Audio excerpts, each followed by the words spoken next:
The H1B Guy here, and today, the H1B Guy news for the week ending December 25th, 2020.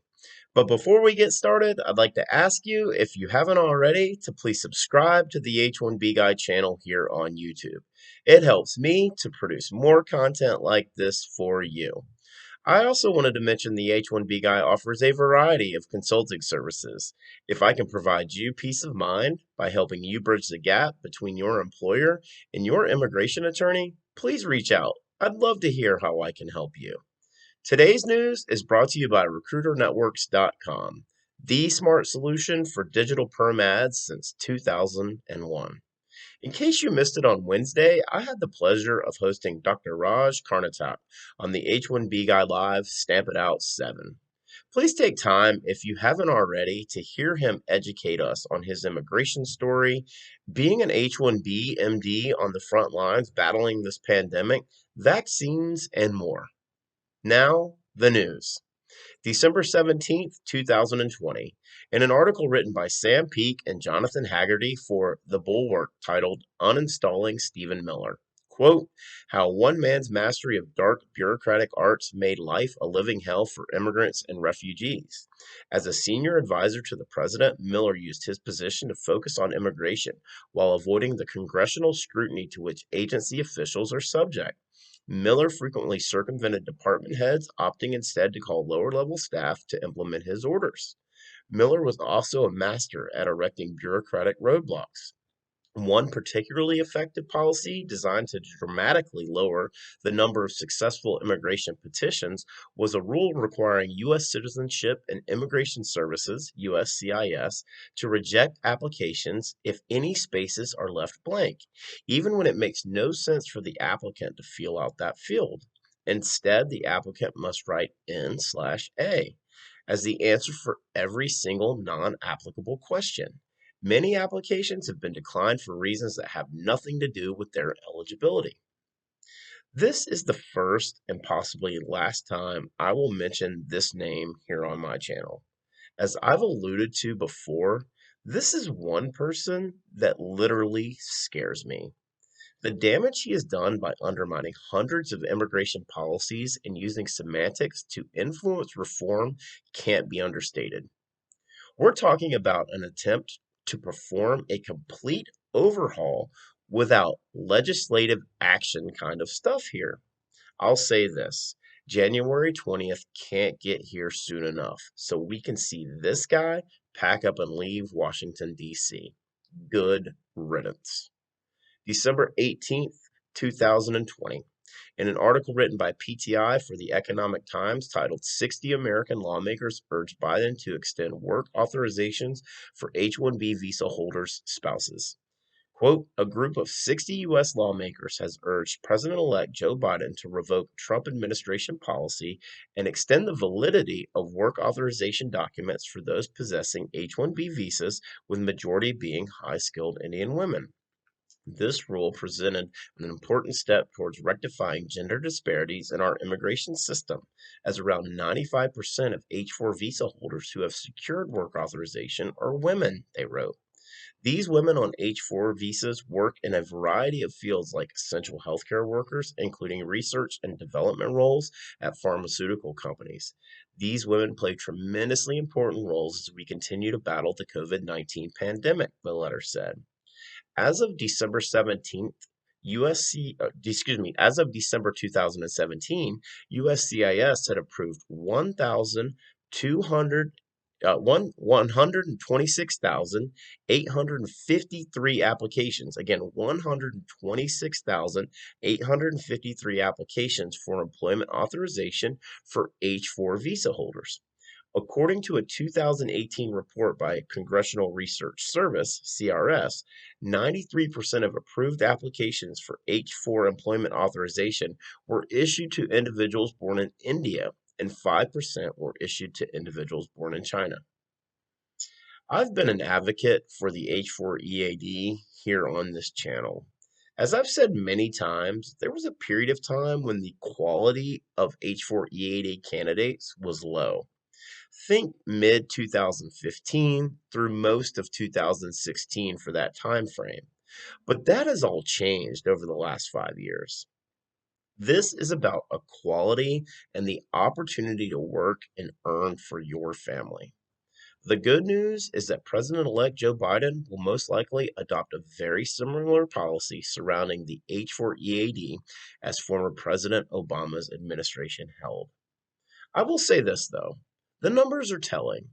We're only talking about less than 150,000 approvals since December of 2017, and over 90% of those approvals are from India. December 21st, 2020. In a press release from U.S. Congresswoman Zoe Lofgren, California District 19, titled Chair Lofgren Statement on the Fairness for High Skilled Immigrants Act. Quote, Washington, D.C. U.S. Congresswoman Zoe Lofgren, CA 19, Chair of the House Immigration and Citizenship Subcommittee and author of HR 1044, the Fairness for High Skilled Immigrants Act, today released the following statement on the status of legislative solutions to improve the employment-based immigrant visa system in America. Quote, I'm very disappointed that we have not yet been able to reach a compromise between the House and Senate on a version of the Fairness for High Skilled Immigrants Act that creates the change we need and that can pass both chambers of Congress.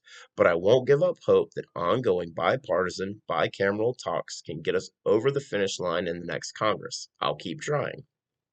Unfortunately, the last-minute additions made in the Senate early this month defeated the congressional intent behind the House-passed bill.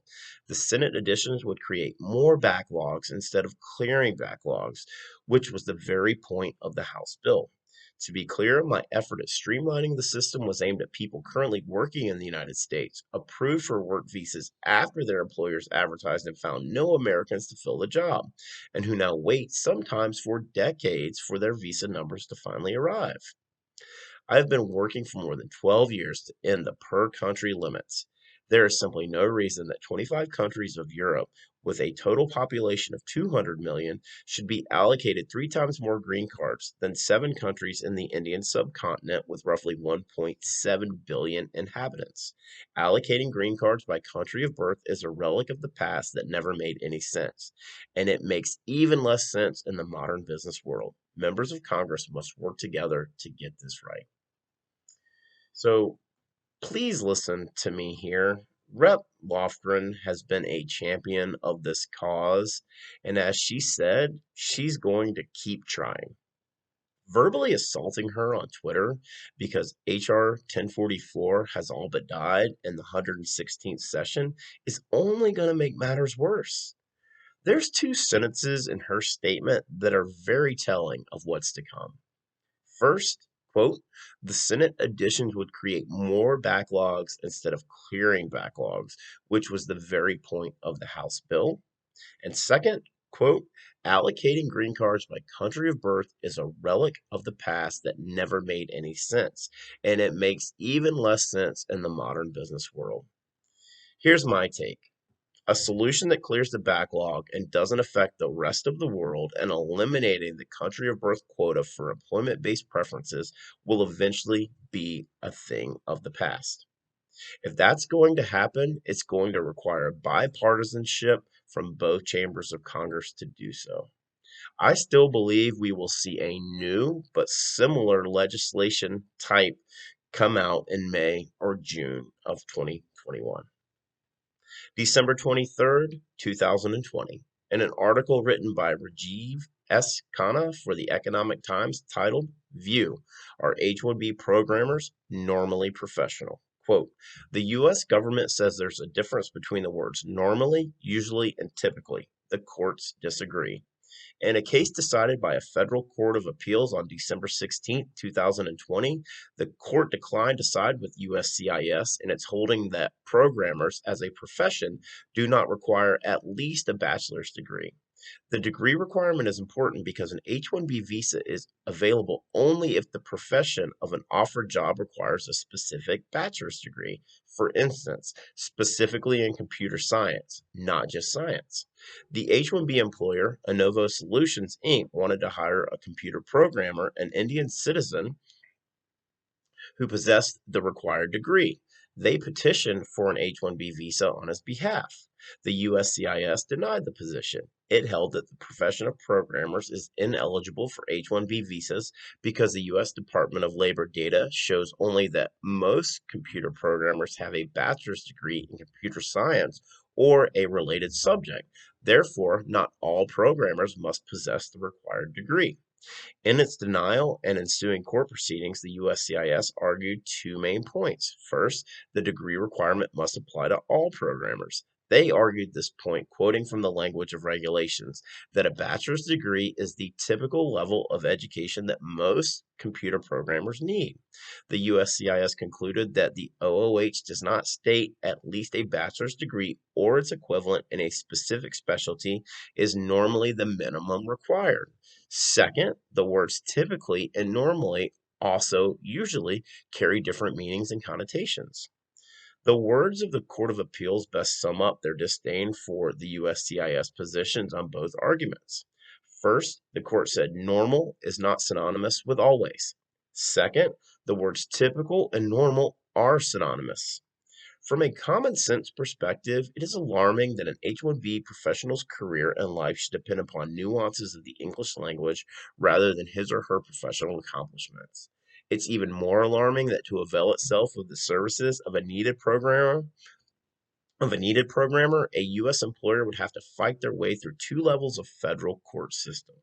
This process is neither cheap nor expeditious.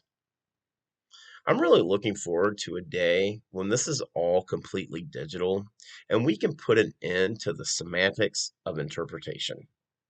When I read articles like this, my mind immediately goes to the amount of money in legal and filing fees, as well as attorney and court fees, and time.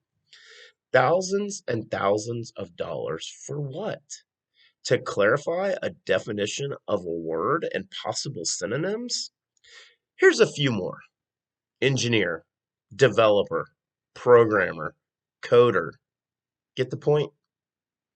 Yet again, here's another H-1B lawsuit loss for President Trump's administration. For the full post on the H-1B Guy news for the week ending December 25th, 2020, please check out the H1BGuy.com. Reminder that today's news was brought to you by RecruiterNetworks.com, the smart solution for digital perm ads since 2001. This national job board network provides recruitment websites in 1,024 major U.S. metro areas. Each local job board is its own portal and is a low-cost resource for immigration recruitment ads for all industries and professions with a flat price of $225 per ad regardless of which city you choose. RecruiterNetworks.com has been the number one place for immigration attorneys, immigration ad agencies, and employers to meet the DOL requirements for the digital portion of the perm advertisement rules. RecruiterNetworks.com. Tell them the H1B guy sent you. If you haven't already, I'd like to ask you, please come join my channel on Telegram and follow me on Twitter. Links to do that are in the description of this video. If you haven't already, please like this video, please subscribe to the H1B Guy channel here on YouTube, and click the bell for notifications so that you're notified anytime we post new content here to this channel or even go live. If you've made it this far, I just want to say thank you for taking the time to watch my content. I really appreciate your support. I also wanted to wish a very Merry Christmas to you and your family from mine. The H1B Guy, your global source for all things H1B.